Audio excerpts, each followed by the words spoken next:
ఇప్పుడు చంద్రశేఖర్ పుల్లి గారు చెప్పారు. అంటే ఒకటి ఫుడ్ ఐటమ్, రెండోది అక్కడున్న శానిటరీ సిచ్యువేషన్స్.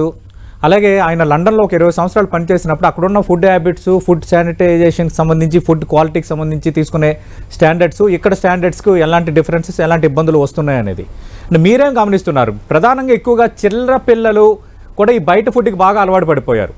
ప్రధానంగా ఈ జంక్ ఫుడ్కి బాగా అలవాటు పడిపోయారు. జంక్ ఫుడ్ అంటే ఇంట్లో తయారు చేసే వాతావరణం తక్కువ, సింపుల్గా క్లిక్ చేయాలి, ఇంటికి వచ్చే అటు కేఎఫ్సి చికెన్ నుంచి తర్వాత పిజ్జాలు, బర్గర్లు, రకరకాల ఐటమ్స్, రకరకాల స్వీట్లు పిల్లలు ఇష్టపడుతున్నారని మనం కూడా అలాగే తెప్పిస్తున్నాము, వాళ్ళు అలాగే తింటున్న వాతావరణం.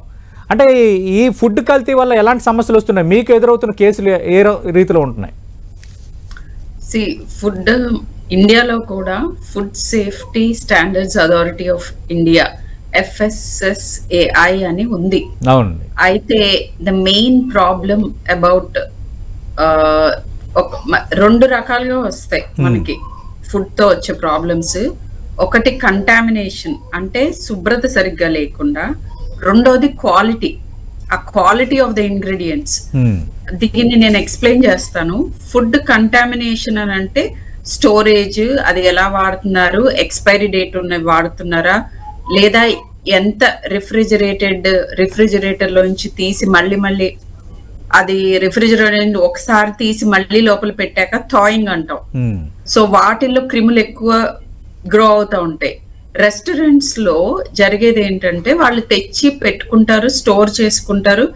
స్టోరింగ్ రైట్ గా ఉన్నా గానీ దాని ఎక్స్పైరీ డేట్ అయిన తర్వాత కూడా వాడే అవకాశం ఉంటుంది. ఒకవేళ కనుక ఫేమస్ రెస్టారెంట్ కాదు, ఎక్కువ మూవ్ అవ్వట్లేదు, లేదా మీరు ఆర్డర్ చేసేది చాలా రేర్ థింగ్ అయితే, ఇట్లాంటివన్నీ ఉంటాయి. అది ఒకటైతే, రెండోది ఏంటంటే ఇంగ్రీడియంట్స్. రీహీటెడ్ ఆయిల్ అనే దాని గురించి మాట్లాడాలంటే మనకి యాక్చువల్ గా ప్రతి రెస్టారెంట్ లో TPM మీటర్ అని ఉండాలి. TPC ఆర్ TPM అంటారు. అంటే total polar material or total polar compounds. వీటిని ఇది 20-25% కంటే ఎక్కువ అవ్వకూడదు.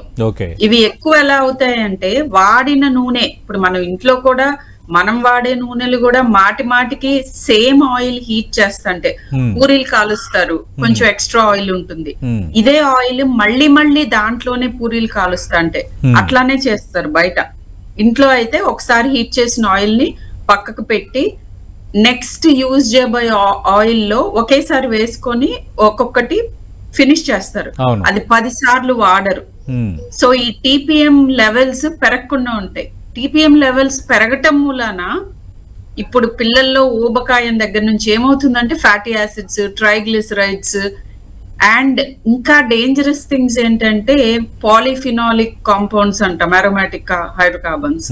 వీటి నుంచి క్యాన్సర్ కూడా వచ్చే అవకాశం ఉంటుంది. Particularly colon cancers, breast cancer and పిల్లల్లో ఒబిసిటీ అండ్ ఇప్పుడు వస్తున్న చాలా problems like polycystic ovarian disease. ఇవన్నీ కూడాను మనం తినే ఫుడ్ లో both quality and ingredient problem మూలన వస్తుంది.